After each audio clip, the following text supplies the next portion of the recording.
Hello everyone, ನಮಸ್ತೆ. Welcome back to my another mini vlog. ಯಾರಾದರೂ ಹೊಸಬ್ರು ನಮ್ಮ ಚಾನೆಲ್ ನೋಡ್ತಾ ಇದ್ರೆ, ನನ್ನ ಹೆಸರು ದೀಪಾ. ಅಮೆರಿಕಾಯಿಂದ ಕನ್ನಡ ವ್ಲಾಗ್ಸ್ನ ಮಾಡ್ತಿರ್ತೀನಿ.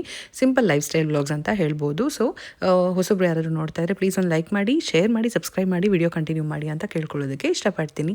ಸೊ ಇವತ್ತಿನ ಮಿನಿ ವ್ಲಾಗಲ್ಲಿ ನಾನು ಬ್ರೆಡ್ನ ಪ್ರಿಪೇರ್ ಮಾಡ್ತಾ ಇದ್ದೀನಿ. ನನ್ನ ಲೈಫಲ್ಲೇ ಫಸ್ಟ್ ಟೈಮ್ ನಾನು ಬ್ರೆಡ್ ಟ್ರೈ ಮಾಡಿದ್ದು.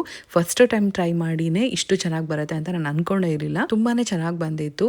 ಅಮೆರಿಕಾದಲ್ಲಿ ನಮಗೆ ಬ್ರೆಡ್ ತೊಗೊಂಡ್ರೆ ಒಂಥರ ಸಾಫ್ಟ್ ಬಟ್ಟೆ ಥರ ಇರುತ್ತೆ. ನಾನು ಸಾಕಷ್ಟು ನಾರ್ಮಲ್ ವ್ಲಾಗ್ಸಲ್ಲಿ ಹೇಳಿರ್ತೀನಿ. ಅದನ್ನು ಹಾಗೆ ಕಾಫಿನಲ್ಲೆಲ್ಲ ಡಿಪ್ ಮಾಡ್ಕೊಂಡು ತಿನ್ನೋದಕ್ಕೆ ಆಗೋದೇ ಇಲ್ಲ. ಆದರೆ ಟೋಸ್ಟ್ ಏನಾದರೂ ಮಾಡ್ಕೊಂಡು ತಿನ್ಬೋದು, ಅವಾಗಷ್ಟೇ ತಿನ್ನೋಕ್ಕಾಗುತ್ತೆ. ನನಗೆ ಅದು, ಬೇರೆಯವ್ರಿಗೆ ಗೊತ್ತಿಲ್ಲ. ನಾನು ಈ ಬ್ರೆಡ್ ಪ್ರಿಪೇರ್ ಮಾಡಬೇಕಾದ್ರೂ ಕೂಡ ಹಾಗೆ ಅನ್ಕೊತಾ ಇದ್ದೆ. ಅಂದರೆ ನಾನು ಕಾಸ್ಕೋಯಿಂದ ಫ್ಲೋರ್ ತೊಗೊಂಡು ಬಂದಿದ್ದಲ್ವಾ, ಅದೇ ಥರ ಬರುತ್ತೆ ಅಂತೆಲ್ಲ ಅನ್ಕೊತಾ ಇದ್ದೆ. ಬಟ್ ನಂಗೆ ನಿಜ ಗೊತ್ತಿರಲಿಲ್ಲ. ಸೇಮ್ ಇಂಡಿಯಾ ಬೇಕ್ರಿನಲ್ಲಿ ಯಾವ ರೀತಿ ಸಿಗುತ್ತೋ ಅದೇ ರೀತಿ ಟೇಸ್ಟ್ ಬಂದಿತ್ತು. ಅದು ತುಂಬಾ ಖುಷಿ ಆಯಿತು. ನಿಮಗೆ ರೆಸಿಪಿ ಬೇಕು ಅನ್ನೋದಾದರೆ ಡಿಸ್ಕ್ರಿಪ್ಷನ್ನ ಒಂದ್ಸರಿ ಚೆಕ್ ಮಾಡಿ ಡೀಟೇಲ್ ಆಗಿ ಹಾಕಿರ್ತೀನಿ. ಇವತ್ತು ಬ್ರೆಡ್ ಮಾಡಬೇಕಾದ್ರೆ ನನಗೆ ಕನ್ಫರ್ಮ್ ಇರಲಿಲ್ಲ ಚೆನ್ನಾಗಿ ಬರುತ್ತೆ ಬ್ರೆಡ್ ಅಂತ. ಸೊ ಹಾಗಾಗಿ ಡೀಟೇಲ್ ಆಗಿ ವಿಡಿಯೋ ಮಾಡಿರಲಿಲ್ಲ. ಅದಕ್ಕೋಸ್ಕರ ನಾನೇನು ರೆಸಿಪಿ ಎಕ್ಸ್ಪ್ಲೈನ್ ಮಾಡ್ತಾ ಇಲ್ಲ. ಬಟ್ ನನಗೆ ಇವಾಗ ಗೊತ್ತಾಗಿದೆ ಅಲ್ವಾ ಚೆನ್ನಾಗಿ ಬರ್ತಿದೆ ಅಂತ. ಸೊ ನೆಕ್ಸ್ಟ್ ಟೈಮ್ ವಿಡಿಯೋ ಮಾಡಬೇಕಾದ್ರೆ ಕಂಪ್ಲೀಟ್ ಡೀಟೇಲ್ಸ್ ಕೊಡ್ತೀನಿ, ಯಾವ ರೀತಿ ಸ್ಟೆಪ್ಸ್ನ ನಾನು ಫಾಲೋ ಮಾಡಿದೆ. ಏನಾದರೂ ಸಣ್ಣ ಪುಟ್ಟ ಟಿಪ್ಸ್ ಇದ್ರೆ ಕೂಡ ಶೇರ್ ಮಾಡ್ತೀನಿ. ಸ್ಟೋರಿಂದ ತೊಗೊಂಡು ಬರ್ತಾ ಇದ್ದಿದ್ದು ಬ್ರೆಡ್ ಒಂದು ವಾರ ಆದರೂ ಖಾಲಿ ಆಗ್ತಾ ಇರಲಿಲ್ಲ. ಯಾವಾಗಾದರೂ ಮಕ್ಕಳಿಗೆ ಸ್ನ್ಯಾಕ್ಸ್ ಟೈಮಲ್ಲಿ ಅಥವಾ ಸ್ಯಾಂಡ್ವಿಚ್ ಏನಾದರೂ ಮಾಡಿಕೊಟ್ರೆ, ಏನಾದರೂ ಲೇಟಾಗಿ ಎದ್ದಾಗ ಲಂಚ್ ಬಾಕ್ಸ್ಗೆ ಕ್ವಿಕ್ ರೆಸಿಪಿ ಅಂತ ಹೇಳಿಬಿಟ್ಟು ಮಾಡಿ ಕಳಿಸ್ತಾ ಇದ್ದಿದ್ದು ಅಷ್ಟೇ. ಸೊ ಈ ಬ್ರೆಡ್ ಬಂದು ಪ್ರತಿ ಶನಿವಾರ ಫಿಕ್ಸ್ ಇವಾಗ ನಾನು ಈ ಬ್ರೆಡ್ನ ಮಾಡಿ ಕೊಡಬೇಕು. ಅದು ಅಲ್ಲದೆ ಒಂದೇ ದಿನದಲ್ಲಿ ಖಾಲಿ ಆಗಿಬಿಡತ್ತೆ. ಬೇರೆ ಏನೂ ತಿನ್ನೋದೇ ಇಲ್ಲ. ಕಾಫಿನಲ್ಲೂ ಇದೇ ಡಿಪ್ ಮಾಡ್ಕೊಂಡು ತಿಂತೀವಿ.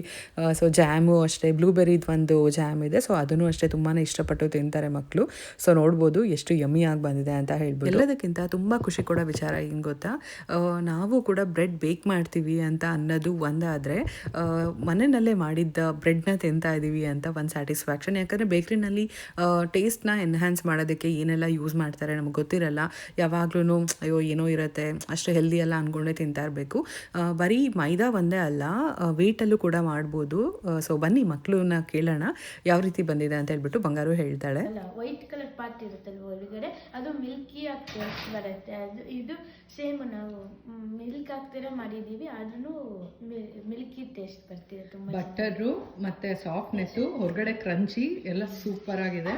ಇಂಡಿಯಾ ಅಲ್ಲಿ ತಿಂದಿದ್ದು ಫೀಲಿಂಗ್ ಬರ್ತಾ ಇದೆ. ಅದು ಫ್ರೆಶ್ ಆಗಿ ಮಾಡಿರೋದ್ರಿಂದ ಸೂಪರ್ ಆಗಿದೆ. ನಮಗೆ ನಾರ್ಮಲ್ ವ್ಲಾಗ್ಸಲ್ಲಿ ನಿಧಾನಕ್ಕೆ ಮಾತಾಡಿ ಅಭ್ಯಾಸ ಆಗಿರೋದ್ರಿಂದ ಇದರಲ್ಲಿ ಪಟ ಮಾತಾಡೋದು ಸ್ವಲ್ಪ ಕಷ್ಟ.